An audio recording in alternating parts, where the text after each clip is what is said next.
This is the only chamber guide you'll ever need. Welcome back to my Shotgun Only to Platinum series, where we go from Iron all the way to Platinum only using shotguns. Last act, we ended off in Silver 2, and what you will be seeing is my 5 placement matches for this act. Let's see if we could get higher than Silver 2. Stay tuned to find out. When you're defending, something you could do is peek inside your teleporter, and then if you see people, shoot them once or twice, and then put your other teleporter in backside so you could teleport back. Then once you've teleported back, you could once again peek and kill them. Then with this teleport setup, you could go all the way up to main and then get orb if no one's there. And if someone's there, you get info and teleport back. And if you have an operator, you could put one of your teleporters on B and then the other teleporter on mid. So then you could technically peek both angles with an operator. But don't wait too long, because if you wait too long, this happens.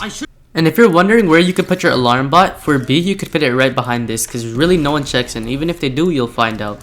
And as soon as the alarm bot goes off, if you have an operator, you can just peek it and kill him. And to show how good this alarm bot truly is, you could see in this round, as soon as they got hit, all of them stopped their whole push. And sadly, we weren't able to win game 1 and we lost 5-13. That's it for game 1, on to game 2. If you're looking for defense teleporters on Fracture A site, you could put one teleporter dish and the other one on top backside. Then you can peek, get a pick, and teleport out. Also, if you put your teleporter here, you could go all the way up to door and clear all of A main. Whenever you're entering onto site, you have to watch your corners. Since they didn't check their corners, that's why they lost this round. If you put your teleporter behind box and peek it, you can maybe get a pick, but if you don't and get hit, just teleport before he peeks again, because you know you're probably gonna die. Even though Chamber's a sentinel, he can also entry onto site. And then once you get a pick and you realize that more are peeking you, just teleport away. On Fracture, almost every time some weird jet or chamber peeks B main. So if you put your teleporter on where you're actually going and then the other one on B main, you can peek it, kill him, then teleport back with your team. Whenever Breach throws down an aftershock, you can even run away from it or push Breach. You don't always have to run away. And also, it's sometimes good to peek from this and flank people spawn. And after all of that, we were able to win game 2, 13-9. That's for game 2, on to game 3. This is a really good teleporter setup on Bind. You can put one of your teleporters on B and A. This is how you do it. And if you have an operator, this is a good teleport setup. You could put one of your teleporters on long and then the other one in hookah. Then you could peek hookah, get a few kills, and teleport long. This is how the setup works. First, I traded my teammate A and then realized that they rotated. So I teleported to B, killed Sky, and then even though I peeked, I should have not peeked. I should have just stayed in my place because there was no point of me moving. But since I peeked, I died. And if you're looking for an aggressive setup on A, this is the aggressive setup that I use in A. And you can also put your alarm bot there. Try to be unpredictable and don't do the same thing over and over again. Like the other Omen here did that blind at least 6 times previously. So I knew he was probably going to do it again, and because of that I was able to predict him and kill him. Valorant is a team game, but you have to help your team, protect your team, and if they're pushing, you have to push with your team. Clearly, my teammates did none of that here. And because of that, I died. Which ultimately led us to lose game 3, 6-13. That's it for game 3, on to game 4. The way I entry with Chamber here is I put one of my teleporters back and then another teleporter on site. So I could pretty much walk around freely in the beginning. And then because of that, I'm able to get a pick. And then since nothing really happened, I push a little more and get another pick. But that's where I realized I should have stopped. But I didn't stop, and since I didn't stop, I died. Don't be afraid to use your ultimate in a 1v1 situation. I didn't even know where Jet was, so I put one of my teleporters back and another one forward. So I could walk around freely, find out where she is, and then when I find out where she is, I could kill her. And if I don't kill her, I can teleport back and then kill her. Here, I'm once again pushing onto site. I put down both of my teleporters, I kill one, and kill another 2, and I hit Phoenix for 120.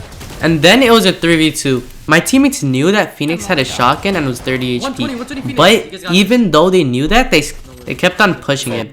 Whenever the other dude has a shotgun and you have an AR, don't push him. Just play long range angles. And sadly, since my team did not do that, we lost the 3v2. I knew that they were pushing A here, and Chamber put nothing to watch the flank, and because of that, I was able to flank him, and I did so much damage because of it. Oh my gosh, Praxi won again. We are 1-1. Nice, let's go. Here it was a 1v1 situation, and Omen realized there was no point of peeking him, and instead he could probably just stick to Spike and Sage doesn't even have enough time to push him. And he did exactly that, which led us to win the round. Nice. With chamber, when you have an operator, what you could do is put your teleporter back and put another one long. And then you could peek it. If there's someone there, you could kill him and then teleport back.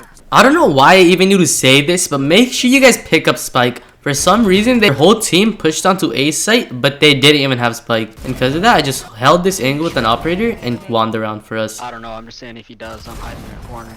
Never mind. And with that being said, we were able to win game 4, 13-4.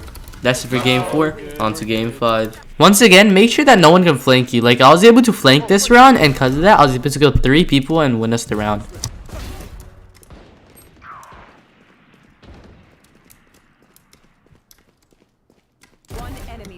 If you're defending on B site breeze, you can do this setup with the other teleporter back site, and you can clear all the way up to elbow. I heard the mid. And then there's this aggressive setup on A site. You can go all the way up and get orb, and if you see people, you could teleport back. If you're looking for a weird off spot where no one will have the crosshair up on, you could try this spot, but beware, if you're trying to get down and you don't use the teleporter, you will take fall damage. Another spot you could put your alarm bot is you could put your alarm bot inside of tube. It's a really good spot. It's better to have your teammate watching something else instead of tube. And then if you're a chamber and you're attacking, push tube. It's really good to push tube because if no one's watching it, you could just get a good flank on them. And if someone is watching there, you could use your deagle and kill them. These guys like call the police. Let's go. And even if your team is going B, you could put one of your teleporters on mid B and another one inside of tube. You could peek it, get it killed, and teleport back with your team. But even after I flanked their team multiple times, we weren't able to win game 5 and we lost 7-13.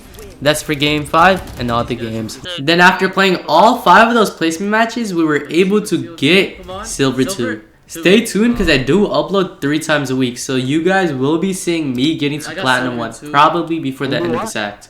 I'm also doing Sage Only's platinum if you do want to watch that in the bottom right of your screen, and I recommend you watching the video at the top of your screen. I also coach my viewers. If you want to get coached, comment down your Discord name and join my Discord server.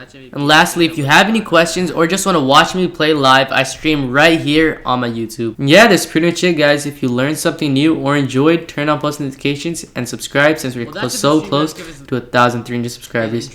Yeah, that's pretty much it, guys. That's the video. Later.